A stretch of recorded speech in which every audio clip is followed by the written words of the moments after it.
Сәлеметсіз бе? Зеренің әңгімесі каналына қош келдіңіз. Әңгімені міндетті түрде соңына дейін тыңдап, пікір жаза кетіңіз. Мен енем өмірден өтіп бара жатқан сәтте оның төсегінің жанында жалғыз тұрдым. Көрші палаталардан отбасылардың бір-біріне демеу болып жатқан дауыстары естіліп жатты, ал біз жақта тыныштық. Күйеуім де, достарым да жоқ.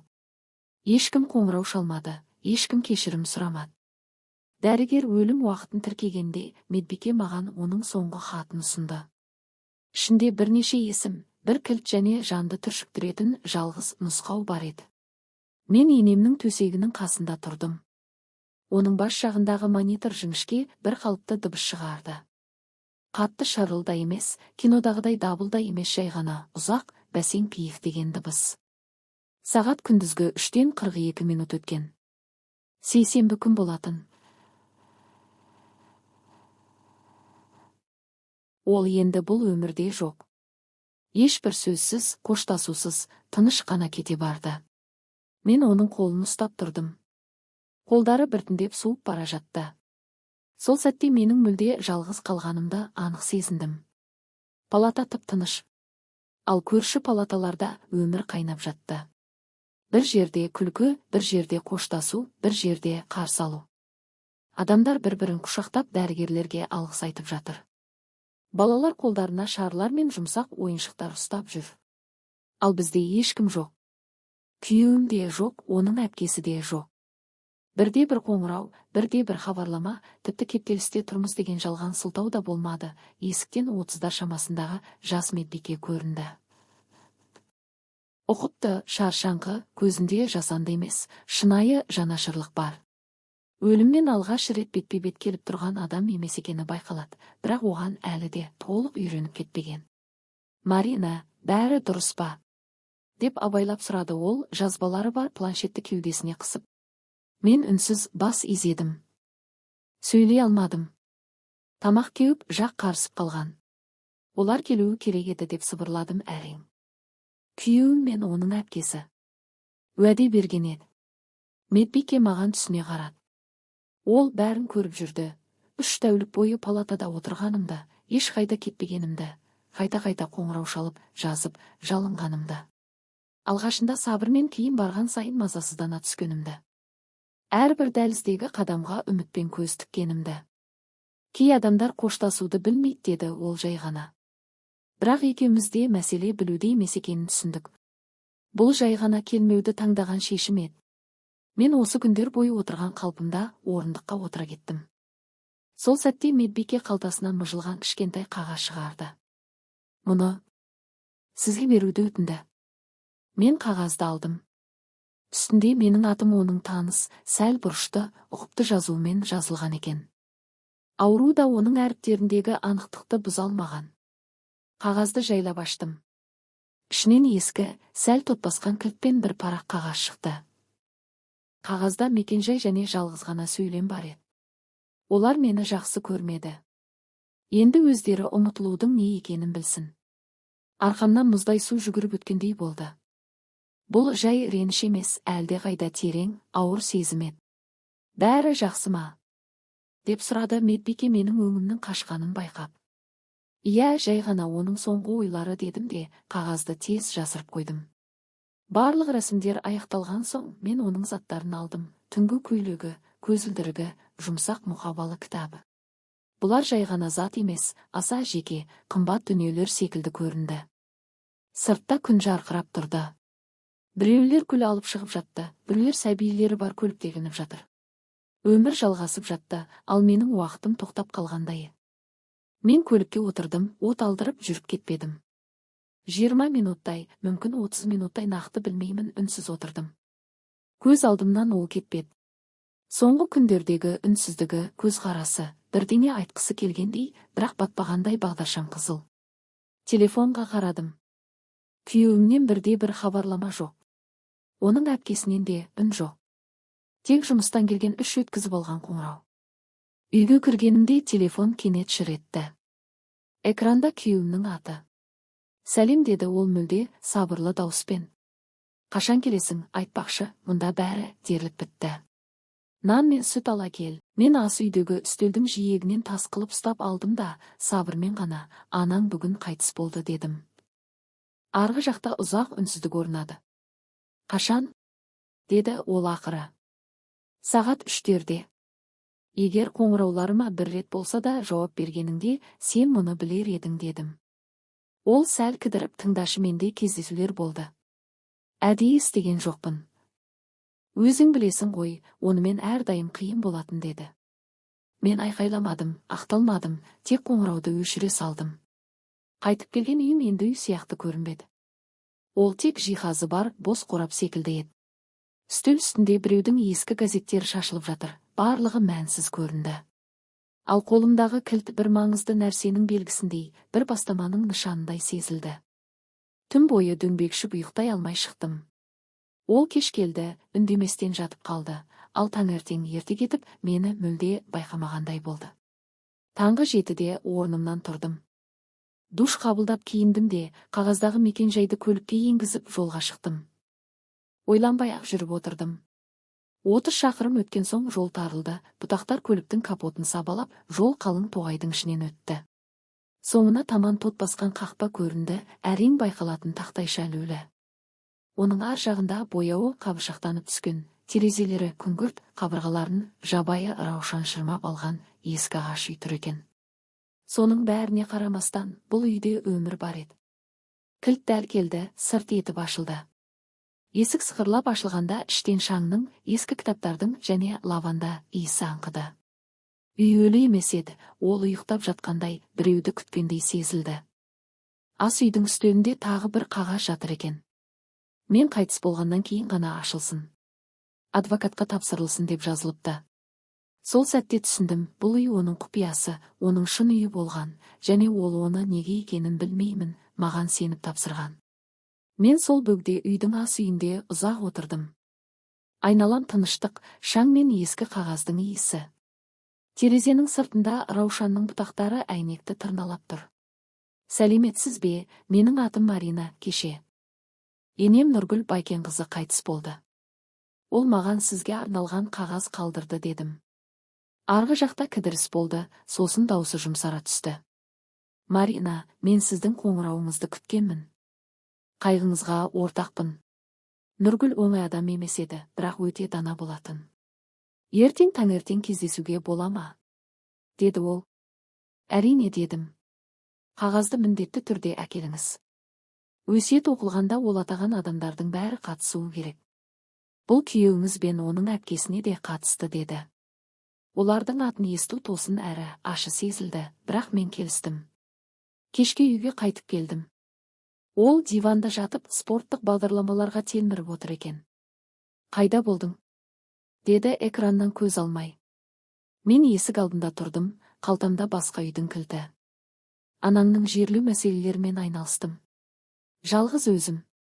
Сен тіпті қоңырау шалуға да жарамадың дедім.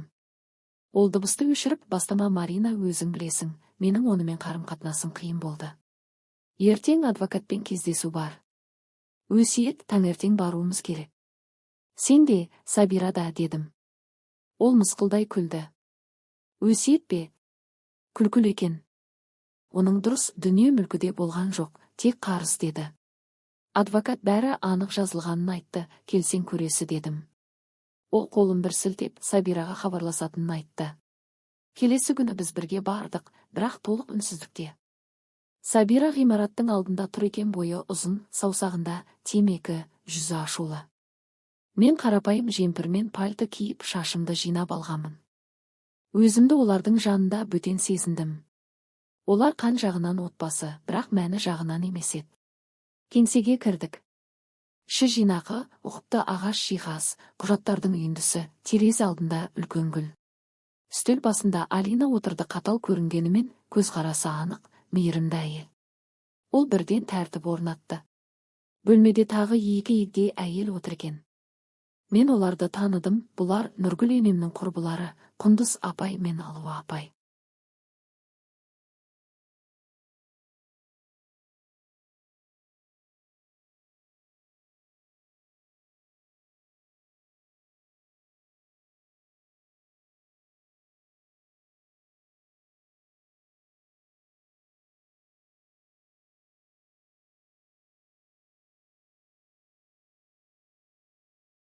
Мен оларды бір кездері ескі суреттерден дастархан басында көргенмін. Келгендеріңізге рахмет деп бастады адвокат. Мен Нұргүл Байкен қызымен 10 жылдан астам уақыт жұмыс істедім. Өмірінің соңына таяу ол өсиетін қайта қарап шықты. Мұндағының бәрі ресми түрде бекітілген, заңды күші бар, күйеуім басын изеді. Сабира көзін аударып, шыдамсыздан демін шығарды. Негізгі мәселеге көшсек, деді ол.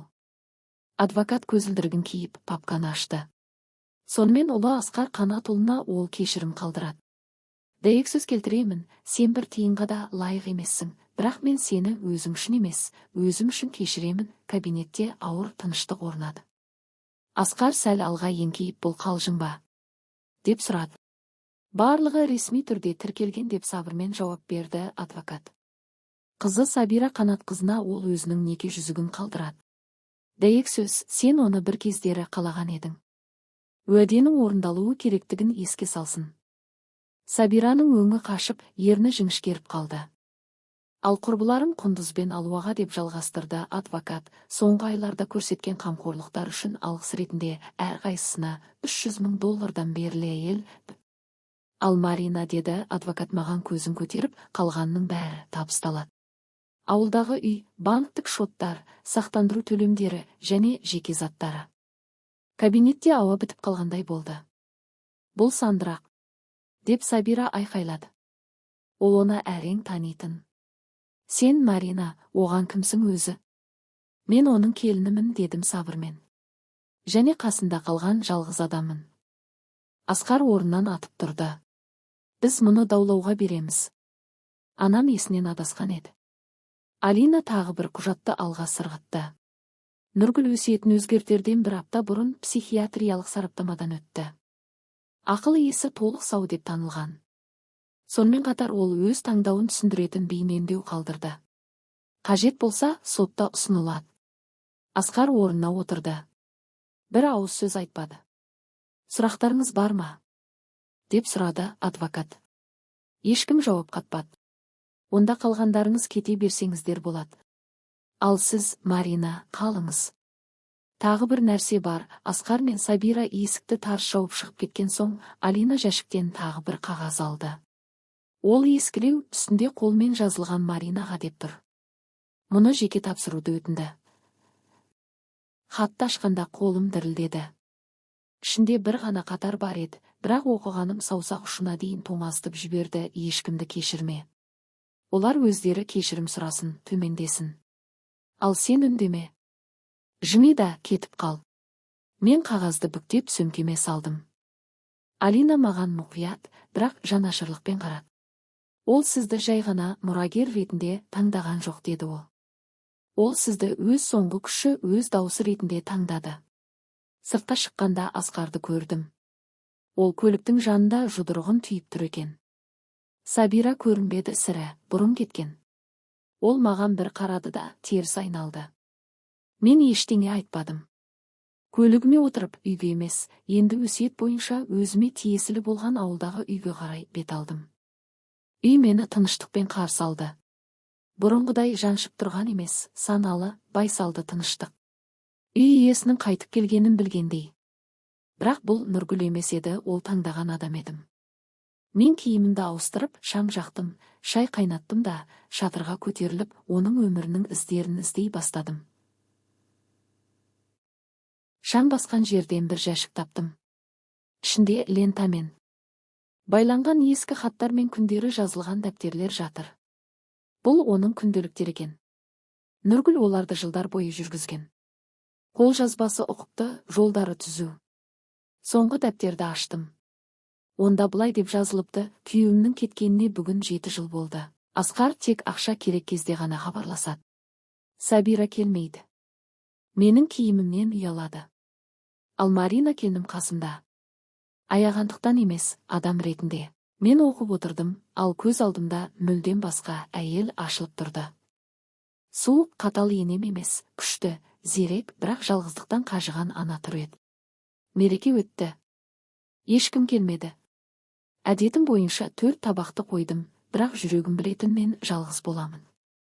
Дегенмен бәрібір қойдым. Көзімнен жас өздігінен ақты. Мен жылдар бойы оның үнсіз ауырсынуын өз қолымда ұстап келдім. Түнде тіпті ұйықтай алмадым. Ішімде бәрі қайнап тұрды: ашу, жанашырлық, құрмет, қорқыныш. Таңғы 6-да тұрып, мен тағы да сол бөлмеге бардым. Кереуеттің астында тағы бір жәшік тұр екен. Сол жерде Нұргүл күйеуінен хаттар сақталған. Біреуін аштым, ескі, тозығы жеткен, менің Нұргүліме арналған хат еді. Егер мен жоқ болсам деп басталды ол. Ескі сия, ер адамның жазуы, бірақ дірілдеп тұр. Егер сен бұл хатты оқып отырсаң, демек мен жоқпын. Нұргүл, біздің балаларымыз бізге бөтен болды, бірден емес, ұсақ түйектері арқылы жылдар бойы. Оларға бұл үшін марапат берме. Қажет емес. Сен күмәнданасың, мен білемін, бірақ өтінемін, жүрегіңді оны лайық көргендерге қалдыр. Олар болды. Көзімнен қайтадан жас ақты. Сол сәтте мен оның шешімінің эмоция емес, саналы таңдау екенін түсіндім. Бұл ұзақ, ауыр, бірақ әділ шешім еді. Енді мен оның бір бөлігі болдым. Келесі күні Асқар қоңырау шалды. Сәлем, қалайсың? Ауырып жатырмын, жұмыста көбіс. Мен ойладым, бәлкім бір жерге барып демалсақ, еске түсірсек, қалай бұрын үндемейтін едім. Мен кешкі ас жасап қойдым. Сенің сүйікті тамағыңда. Жоқ, бүгін мен үйде қаламын. Жарайды, ойланып көр деді де телефонды қоя салды. Мен терезе алдында тұрдым. Бос көшеге қарап, ішімдегі өзгерістерді сездім. Мен бұрынғы мен емес едім. Мен мүлдем жаңа адамға айналдым. 2 күннен кейін мен соттан шақырту алдым. Асқар мен Сабира талап арыз берді. Олар ресми түрде мұрагерлікті терістеп, Нұргүлдің ақыл есі дұрыс емес, және менің қысымымда болды деп мәлімдеді. Мен оның тіпті көктен күліп отырғанын сезгендей болдым. Барлығы ол қалай болжайтын еді, дәл солай болды. Мен дереу Алинаға қоңырау шалдым. Адвокаттың дауысы тыныш, бірақ шешімді болды. Уайымдамаңыз, бәрін ойластырдық. Нұргүл ақылды әйел еді.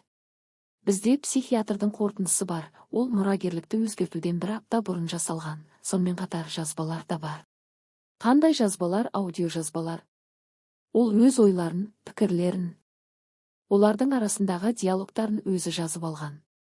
Барлығы күндермен уақытымен белгіленген. 2 күннен кейін біз оның кабинетінде отырып жазбаларды тыңдадық. Нұргүлдің дауысы әлсіз, бірақ анық естілді.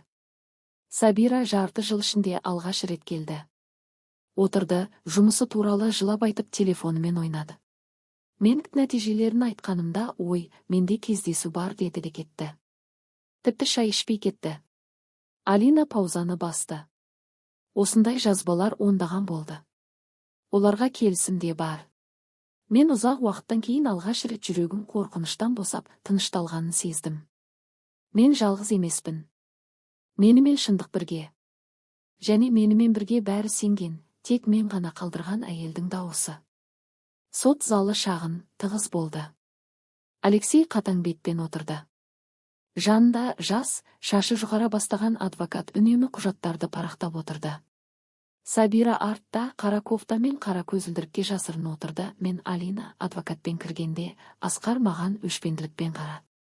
Мен де қорықпай дәл солай жауап бердім. Олардың адвокаты шығып былай деді: мұрагерлік қысыммен жазылған. Біздің клиенттің ақылы кем деген белгілері болды. Оны оқшаулаған, пікірін мәжбүрлеген. Ол сенімді, дауысы қатты сөйледі. Содан соң кезек Алинаға жетті. Ол тұрды, құжаттарды алып, судья алдына қойды. Мұнда дәрігер қорытындысы, қолтаңбалар, мөрлер. Ал мұнда оның дауысы жазылған флешка. Ол не істеп жатқанын және не үшін жасап жатқанын білді. Сот бір жазбаны, кейін екіншісін тыңдады. Соттың беті тас сияқты. Залда тыныштық. Барлығы 1 сағатқа да жетпеді. Талап арыз қабылданбады. Барлық активтер менде қалды. Талап арыз беруші тарап сот шығындарын төлеуге міндетті болды. Сабира сіресіп тұрып, залдан ұшып шықты. Асқар болса асханада отыр, беті бозарып мәрмәрдей қатып қалған. 1 аптадан кейін жергілікті газеттің бір парағында қысқа, бірақ әсерлі хабарлама жарияланды. Аймақтағы танымал әйелдің мұрагерлік мәселесі сотта аяқталды. Туыстарының оны жоққа шығару әрекеті сәтсіздікке ұшырады. Мұрагерлік заңды деп танылды. Міне, сол сәттен бастап бәрі өзгерді. Сабира тұрған үйлердегі көршілер енді онымен амандаспайды. Жұмыс істейтін дүкені демалыс алуды ұсынды. Жігіті барлық әлеуметтік желілерден ғайып болды. Асқарға бизнесін сатуға тура келді, ал банк анасының кепілдігі болмаса, несие беруді тоқтатты. 2 аптадан кейін мен өз заттарымды алу үшін үйге бардым. Асқар асханада отыр, қолында жартылай бос виски стаканы. Жетті ме? Деп өшпенділікпен айтты ол. Сен мені мүлде жойдың. Өлі анам да қазір сенің жағында. Мен үстелге қорап қойдым, сенің анаң өзі шешім қабылдады. Мен тек жол бердім. Ол тұрды да жақындап келді. Сен жеңдің деп ойлайсың ба? Сен жай ғана құрбан рөлін ойнадың.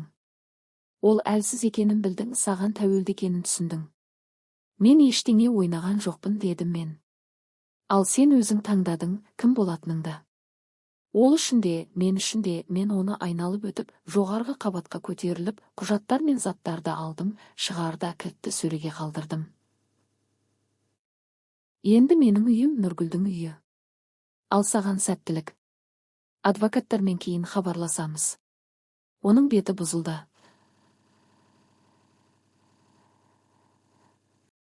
Ол менің қалай осындай болғанымды түсінбеді, күшті, суық, шешімді. Ал мен ұзақ уақыттан кейін алғаш рет түсіндім, мен енді бөтен емеспін. Мен өз өмірімнің иесімін. Нұргүлдің үйі мен үшін шынайы паналауға айналды. Күн сайын бөлмелерге жарық жағатын болдым, бұрын тек қараңғы мен шаң басқан бөлмелерге.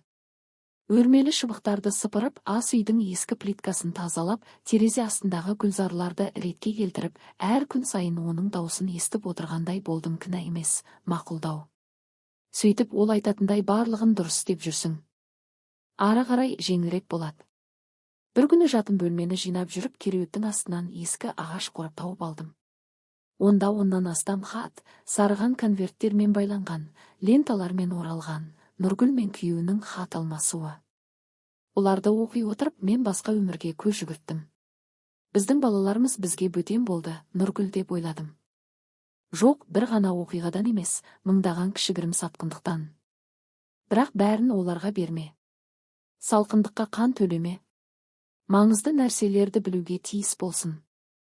Мен түсіндім, ол қабылдаған шешім импульсивті емес. Бұл ұзақ жылдар бойғы ауырсынудың нәтижесі. Апта өтті. Мен Асқарға қоңырау шалмадым. Ол да. Бірақ екінші дүйсенбіде Сабирадан белгісіз нөмірден қоңырау түсті. Мен әдеттегідей жауап бердім. Марина, бұл Сабира. Мен жанжалдаспаймын. Барлығы құлады. Жұмыстан қуылдым. Жігітім кетті. Сен көмектесе аласың ба, жоқ, деп қысқа жауап бердім. Неге? Оның дауысы көтерілді. Сен біздер сияқты емессің ғой. Сен мейірімді едің, әрқашан барлығын аядың. Сол үшін мен енді ешкімді аямаймын, дедім мен тыныш, әсіресе Нұргүлге жақын болып, оның жанынан қарағандарға. Мен телефонды қойдым. Ал сұраған кезде күлімдеп басыңды бұр. Көктем ерте келді. Үй бос тұрмау керек. Мен бұл үйде сөйлесулерді, күлкі, өмір дыбыстарын естуді армандадым. Ол күнделіктерінде жазған, көршілерді шайға шақырғысы келген, жалғыз адамдарға есіктерді ашқысы келген. Бірақ бәрін кейінге қалдырған. Енді кеш еді. Мен түсіндім, кеш. Бұл енді мен үшін емес, мен Алинаға жүгіндім, бірге құжаттарды рәсімдеп қор тіркеуін бастадым. Солай Нұргүл Мұратты қолдау орталығы дүниеге келді. Және сәті түссе, үлкен нәрсе жасай аламыз. Қазір орталықта 3 сурет тұр. Нұргүл, күйеуі және біз. Волонтерлермен бірге, ол ешқашан білмеген. Мен жиі үйдің артындағы еменге барып отырамын. Жапырақтардың желмен тербелгенін қарап, сыбырлап айтамын, сен ұмытылған жоқсың. Ал мен де енді бос емеспін. Әңгімені соңына дейін бір әйел мені көріп сыбырлап айтты, мен оны Нұргүлді білетімін. Күйеуі тірі болған кезде. Ол мейірімді еді. Кейін бәрі кенеттен өзгерді. Ал қазір сіз оның жалғасы сияқтысыз. Мен бас изедім. Көзімнен жас өздігінен ақты. Иә, мен оның жалғасы едім. Бір аптадан кейін Асқар келді.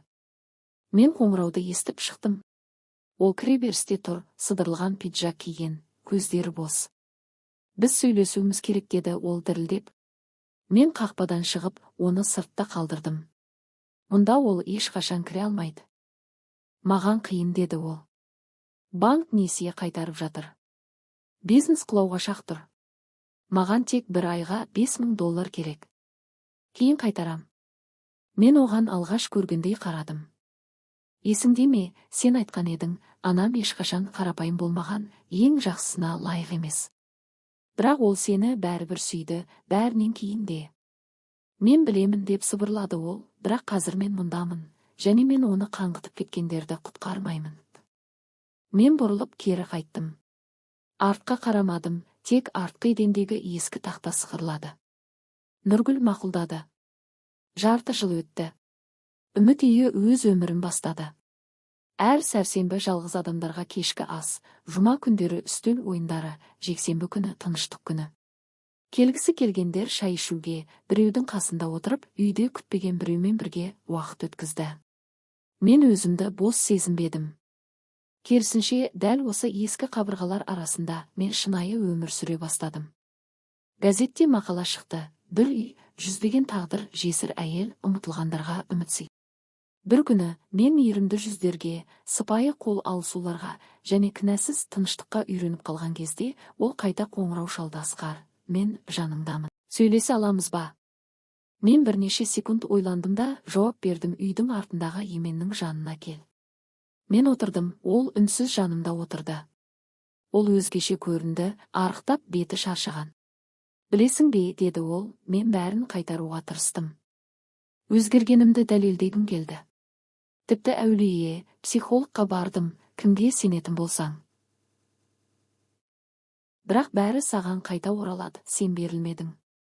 Ал мен берілдім. Мен үндемедім. Екінші фирма аштым, жалғастырды ол.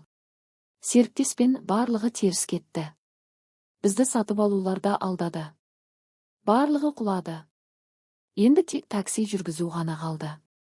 Сәттілік дедім қысқа ғана. Ол маған қарады. Сен мүлдем өзгеріп қатал болдың.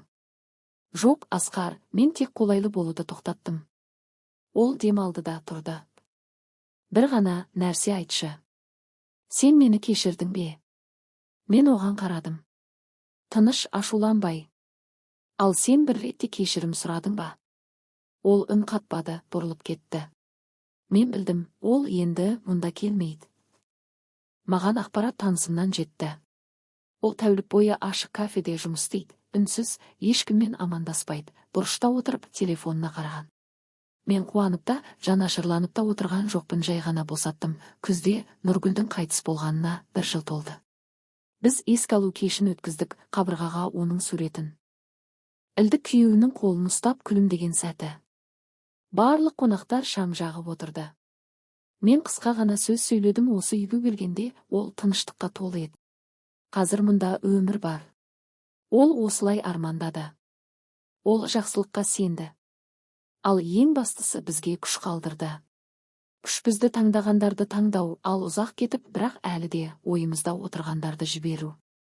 Сол кеште мен бәрі толық аяқталғанын сездім. Көктемде бір баспахананың редакторы жазды, сіздің орталығыңыз туралы естідім. Сіздің тарихыңыз күшті. Мүмкін кітап жазасыз ба? Мен жаздым, даңқ үшін емес, үміт үшін. Кітап шықты, маған күш берген хат. Презентацияда мен тек бір сөйлем айттым, бізді сатса да болады. Бізді ұмытса да болады. Бірақ егер жүректе аз ғана махаббат қалса, біз аман қаламыз. Және сәті түссе, үлкен нәрсе жасай аламыз. Қазір орталықта 3 сурет тұр. Нұргүл, күйеуі және біз. Волонтерлермен бірге, ол ешқашан білмеген. Мен жиі үйдің артындағы еменге барып отырамын. Жапырақтардың желмен тербелгенін қарап, сыбырлап айтамын, сен ұмытылған жоқсың. Ал мен де енді бос емеспін. Әңгімені соңына дейін бір әйел мені көріп сыбырлап айтты, мен оны Нұргүлді білетім. Каналға жазылып қойыңыз.